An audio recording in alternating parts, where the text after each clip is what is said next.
Okay, moving on. We are on video 10 in a series. I have already made videos 1 through 9. So if you're just tuning in now, you may want to watch them in order. It's up to you, but if anything's confusing, hopefully I've cleared it up in those previous videos. We are heading all the way to jQuery eventually. We are going slow and taking it a little bit, and bit by bit, we're exploring a laundromat metaphor that has to do with HTML, CSS, and JavaScript. So if you're curious about this particular metaphor, then I highly recommend that you start at the very beginning. Okay, in the previous video, number 9, we were talking about the box model, and we actually drew out Mr. Viewport.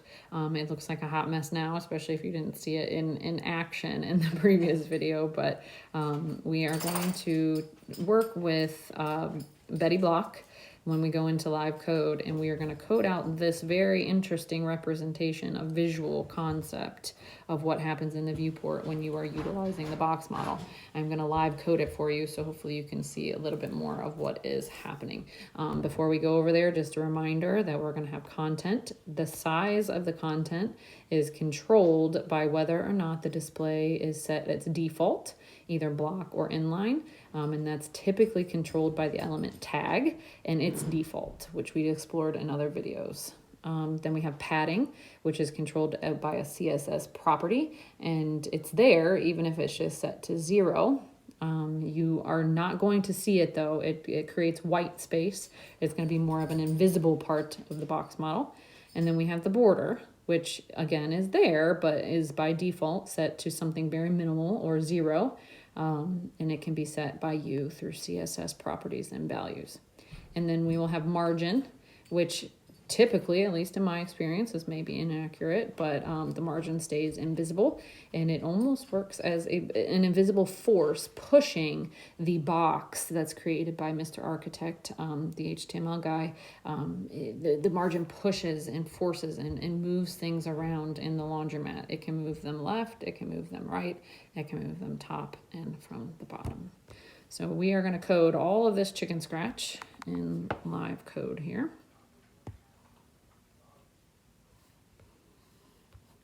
Okay, let's start a new pen. Should have done that before I started the video, but I forgot. Okay, so we are going to title this the box model video practice. Okay, and we are going to start with our p tag because that was in our sketch. We're going to have an opening p tag. We are not going to do a whole lot of styling right now or add any other kind of tags, so we're going to leave it without an attribute. But we are going to say the exact same thing in the content that we did in our example. The movie was awesome.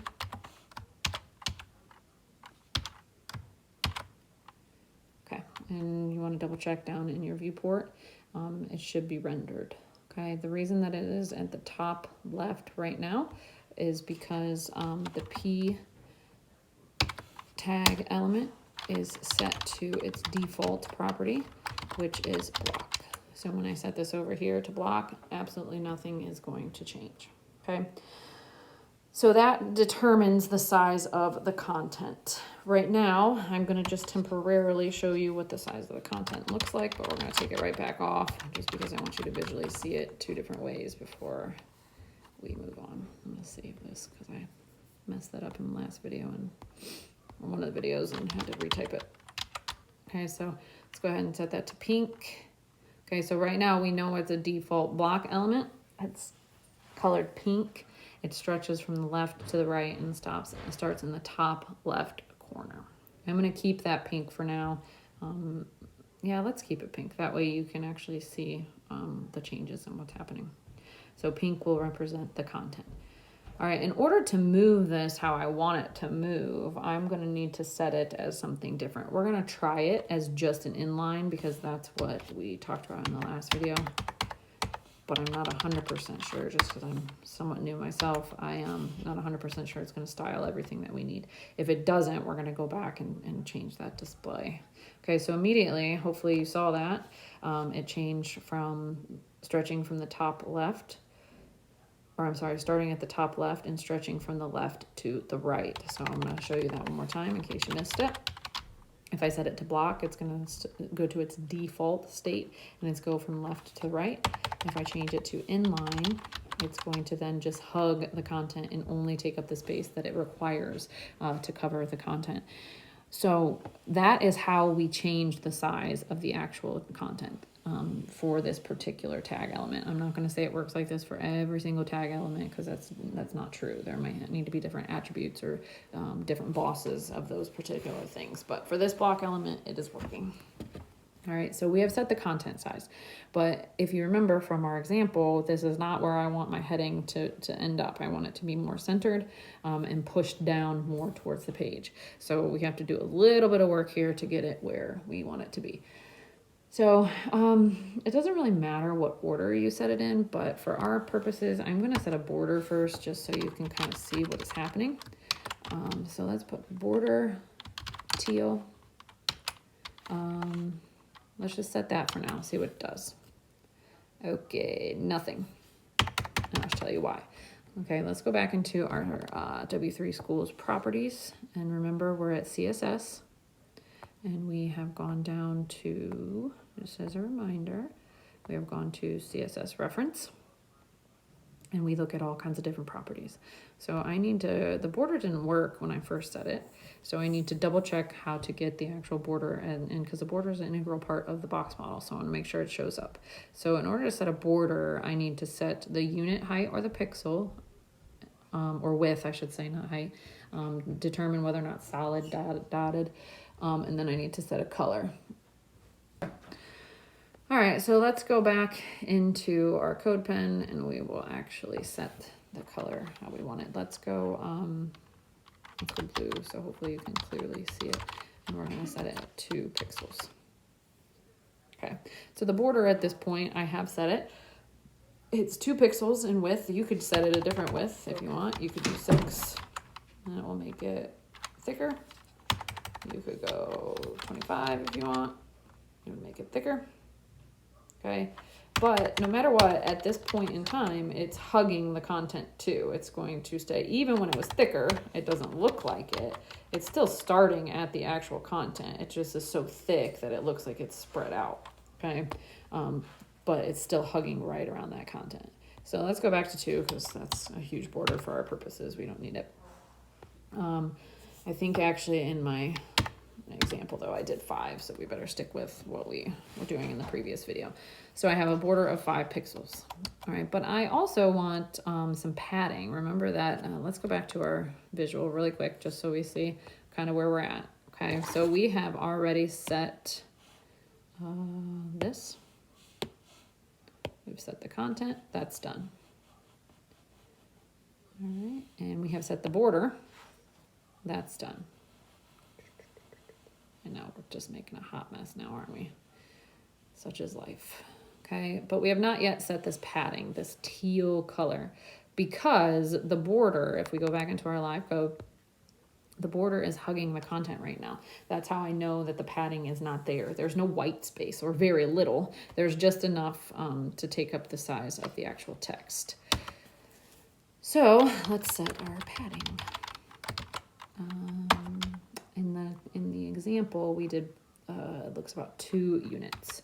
So let's do 2 pixels and see what happens. Okay, it changed a little bit. I don't love how little it changed, so I'm gonna go against our grain from our thing, and let's go 8 pixels. Maybe you can see a little more. Oh, okay, so now we're really starting to see the change. But do you notice that we almost lost our border there? That's because we haven't set a margin yet. The margin is there, but it's almost infinitesimal. It's tiny. It's the very tiniest line that it could possibly be, something that we can't even see. So we almost lose it when we do that. It didn't really disappear, which confused me when I first started coding because I genuinely thought I was losing things. So if I set it at 5, I can see it again, so it comes back. All right, so let's stick with now let's go 10. No, let's go 8, even though it's going to disappear because I want you to see what's going to happen now. All right, so we have set the padding. We still have some things that we could do with margin. So we've set the content by setting the display.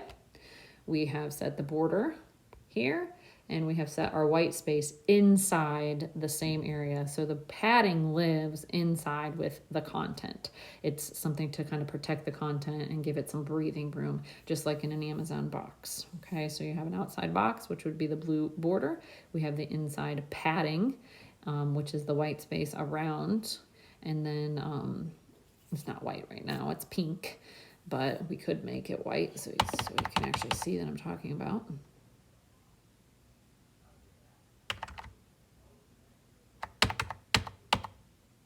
Okay, so now it's actual white space that we have set. So let's look at it with white.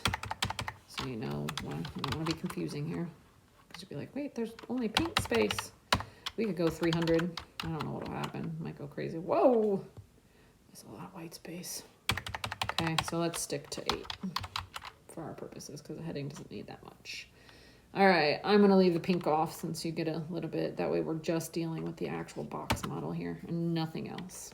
Now that we can see more visually on the viewport what's going on. All right, let's set the margin now. Margin can be set a couple ways. And so, oh, I forgot to show you that padding was in here too. I'm not just making this stuff up, people. If we go down to the properties, we have padding. And okay, so we have a property, which is padding, and it is set at a value of 35 pixels. So let's look at this other example. Okay, so what we were just doing is right here. It's pretty cool. This paragraph has a padding of 35 pixels on all 4 sides. This paragraph has no specified padding, but a margin of 35 pixels on all 4 sides. We haven't seen that yet because we had that, but that's an invisible margin that we were talking about, and we're about to go there next. So you'll see it in a minute. Okay, so let's also check out that the margin is here. Okay, and in the previous video, we haven't covered it in this video, so you'll need to check that out so it makes sense. We also have the display, which is how we actually can size the content. Oh my gosh, my ABC order is just not working very okay. So we have display that will set the sizing of the content. It's a weird wackadoo way to do it, but it does do it. And then we have margin, which is the one that we actually have to look at. All of these are parts of the box model, which is why I'm showing you specifically those 4 things. Okay, so I need to set the margin at 35 pixels.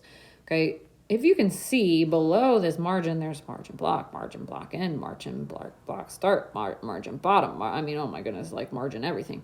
I am not intuitive in understanding completely what all of these do yet.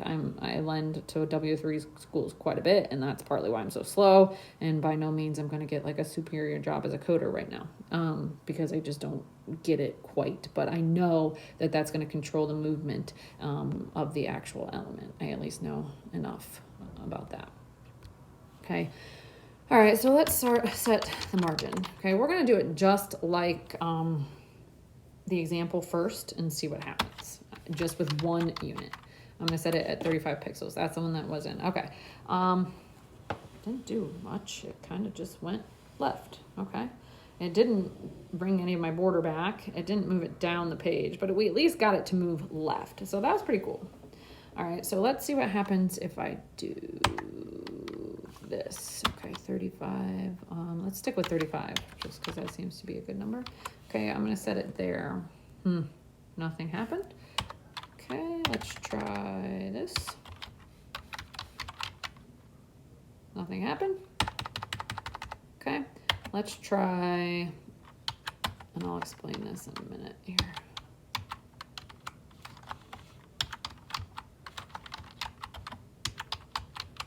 Nothing happened. And I lost that little bit of movement too that I did have. Nothing happening.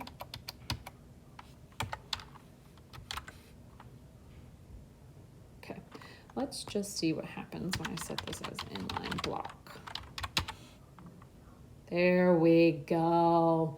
Power of the inline block. Okay, let's go back and start. And I did mention that at the beginning that we may or may not be able to get all of the movement that we needed out of this particular element just setting it to inline. Because if you remember, the display property has 4 values that you could potentially set it at. None, inline block, or inline block. Okay, so we were really struggling. I had it set at inline and I wasn't getting the results that I wanted out of the margin. So I had to then set it to inline block, which would give it a little bit more freedom to move along that grid. So, all right, let's go back. We're still going to keep it set at inline block, but I'm going to get rid of all the margins. Okay, so let's go back through that again. All right, so set at an inline. That's what it looks like as its display value. But if I change it to inline block, that's what it will look like. So it has a little bit different default tag behavior just by changing that. Okay, now let's see what happens if I just set 35 pixels. Okay, so it didn't just move right this time like it did before when I had it set to inline. It almost did like a diagonal bounce. So, I wonder what was happening there because it was kind of hard to see just like that. So let's say I set 35 pixels and 30, I don't remember the syntax. I might have to look it up. Yeah, let's go through and set it and look it up because I don't remember. Is this far ahead margin? No, it's inline. Okay, so I know I can set 35 pixel margin and we got some kind of movement, but okay. All right, here we go. This is the syntax that I was looking for. Let's see if there's a more clear way to see it. Nope. Yes, okay. All right, you can set the margin like this. And what this really is saying, that's why it was important for you to note. Let's go back to my lovely picture here. That's getting quite interesting. We're gonna go over to this one over here. All right, you always want to go in this order when you're setting margins. Pretty important. All right, the top is going to be the first value.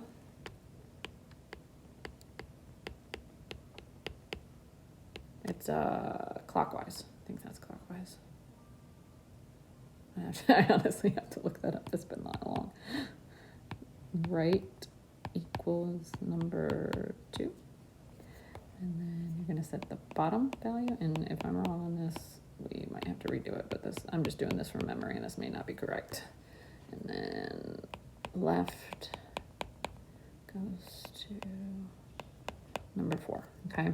This might not make a whole heck of a lot of sense, but just know top, right, bottom, left. Top, right, bottom, left. Okay. Let's see if that works, and I'll show you what I mean. Okay. So this particular value, this first one on the left, is going to be the top value. This particular one, let's see if I can get it to hit so you can see it. And nope, no, it's going to be moody. This one is going to be the right value. This one's going to be the bottom value. And this one's going to be the left, if my memory serves me right. So let's double check. Let's go to try it yourself. Let's see if that looks about right. Okay, so it says this paragraph has 35 pixels for the top, and that matches with this value. Okay, so we're good. A 70 pixels margin for the right, so that matches with the second value. A 50 pixels margin for the bottom, so that matches with the third value. And then a 90 pixel margin for the left, and that matches with the last. Wow, I'm pretty impressed with my memory. So I was correct. I had to still lend on W3 schools, obviously, to double check before I confused everyone, but... All right, so let's go back into our code. We're going to keep that 35 pixels as our top value. Okay, and then we need to set our right value. This could be anything that you want, depending on how much movement. Let's just guess at 1 for now and see kind of what it looks like, and then we can manipulate and move it from there. And then that's our right value that I just set. And now I'm going to set the bottom value at, let's go 40. And then we're going to set the left value at, I want it to go quite a bit in the middle. So let's try 65 pixels.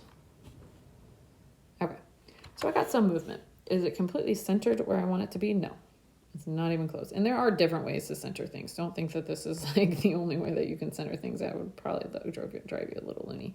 This is one way to get things to move on the page. Oh God, okay.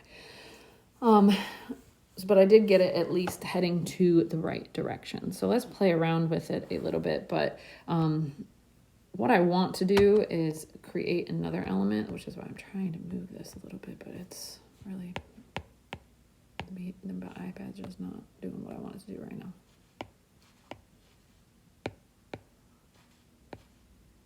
All right, I give up. All right, that's gonna be hard to see. All right, you're just gonna have to bear with me because it's not in line like it usually is. Okay, let's set another element and we're gonna make it identical just so that you can see what's happening if I have two elements on the page, because sometimes it's easier to see the movement when you see them in relation to each other, at least for me. Okay, the movie was awesome. They're both set at inline block because they're both P's and I haven't given them any class or IDs or any different type of information to do something different. Let's see what happens when I set them both at inline. Okay, so they're going to both go back up and they're going to do that crazy disappear thing. I could set them both at block and see what happens. Okay, just as suspected, they are going to span, but they're not spanning all the way across now because I have some kind of margin set. All right, let's just for now leave it on block because I want to see a little bit about what happens when it's set on block. Okay, let's delete our margins. Go back to the default. Default should look familiar to you. Hopefully, they start at the top left. They span from the left to the right, and then the next one falls right underneath. Okay, and then if I do default inline on two elements, okay, they're going to go right next to each other because they fall in line. All right, let's leave them at, we can play around with a couple, but let's do block. Okay, now let's set our margin. Our top is going to be 35 pixels, and it's going to set both of them because I haven't declared any other different attributes to talk to CSS and tell them to do anything different. We're just styling both P tag elements right now. The top margin will be 35. The right is going to be 50. Bottom is going to be 45. And the left will be 60.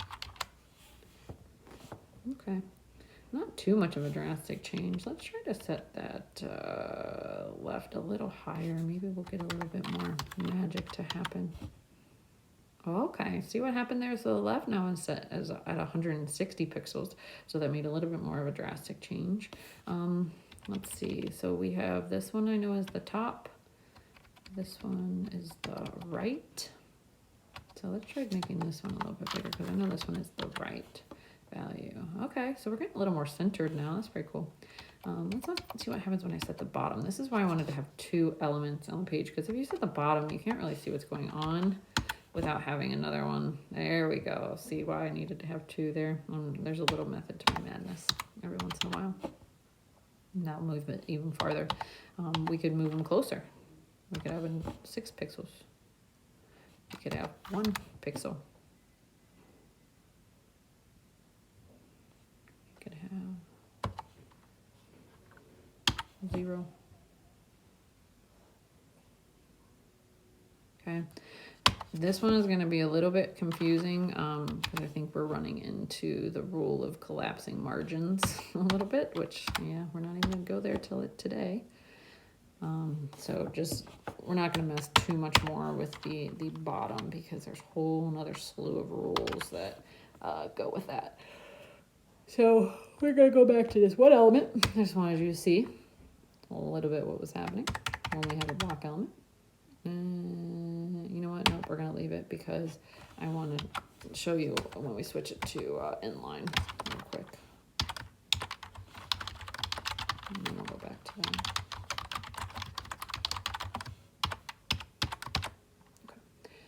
So that was all set at block value, this display value. If we set it to inline, we might get some different results. Okay, we did completely different results because now we're spacing on the same line. We still can't get that border to not disappear, so let's change this 35 because I want that border back. Let's go to the top margin. We're going to set that at, oh, still not getting it back, so. I wonder if it's just something with the way the inline default is. I don't know. I don't know the answer to that, to be honest. Let's try it. That might be an exploration for my next video. Yeah, I'm not quite sure 100%. So let's try to set it to inline block and see what happens. It has to be something with the way that default tag works. Okay, so now we've moved it. So we had to set it to inline block to have a little bit more flexibility. I'm sure there's some kind of logic that once I get it, I'll be like, oh, okay, that makes sense, but it's not there yet, that's for sure. I don't know why it's doing what it's doing, but it did it. Okay, I could also change maybe, so no, I said I wasn't gonna go bottom. Just, I don't, well, we could go bottom with inline, but I'm gonna stick to my word and not mess with the bottom too much. Okay, that one really changed things on the page. Okay. All right, let's go back to just one particular element and let's see if we can get him all the way centered, kind of like our drawing was. Because I promised you guys we were going to get him there somehow. So I need to come up a little bit because he's a little bit low for a headline. So I'm going to change my bottom and see if that gets the effect that I want. Okay, nothing happened there. So let's change my top to 20. Okay, all right, we're close. A little too high that time. So I think one of the students in the class asked a question about how you know, and I don't know. I'm sure there's some kind of method rather than guess and check here. I think that's probably where Flexbox and CSS Grid and all those fancier libraries come into play. Might give you a little more control. All right, so I think that's looking good for a headline as far as the top, but we are definitely not centered or where we are positioned top to bottom or vertically, but I don't have it quite positioned where I want to have it horizontally. So let's see, let's mess with the left. So remember, this is the top, this is the right, this is the bottom, and this is the left. And if you don't remember that, you can go to W3 Schools and they will help you out. So we're just going to manipulate the left and the right values. Let's try the left because we definitely have a lot less space on the left. So let's try 210 over there. Nothing really happened, so I must be on the wrong value. Let's change that back. Let's try this one. See what happens. Okay. All right. So that is the one that I want to manipulate a little more. Okay. Too much. Just guessing here. I'm mainly just trying to show you how things move when you try to manipulate. Okay. We're pretty darn close to being centered. I mean, obviously it's not a perfect science, but okay. So I promised you that we would be able to see. So we turned this hot mess of a viewport drawing. So we have covered the content, we've covered the padding, we've covered content, we've covered padding, we've covered borders, and we have now also covered our margins. Okay, when you go into live code, it looks a lot different, but it's really there. So maybe in another video, I'll screenshot this and try to show you what it looks like so it's a little bit cleaner. But we have margin that's all the way around the blue box. It's invisible, but it is there. And we had to set the values of them. That way the viewport knows how much white space to give. He doesn't know that stuff. I mean, it's just something we created. So we have to tell him everything to do, the machine, right? He can't do it on his own. We have a border that's about 5 pixels. It's solid and it's blue. And then we have padding, which is really just the inside white space between the border and the content, and that's at about 8 pixels. And if you don't remember what that is, I'll change it so you can see it. Now our padding is 25. Now our padding is 52. Okay. And then we also have some kind of shape or size to the display or the content, which would be inline block. And if you think about it, that kind of makes sense because that's a lot of what you first see in the viewport, the display, the things that you want to actually visualize. So hopefully that helped a little bit with the box model. Let me know if you have any questions because I know that's a huge, heavy concept that I covered fairly quickly. So I will help.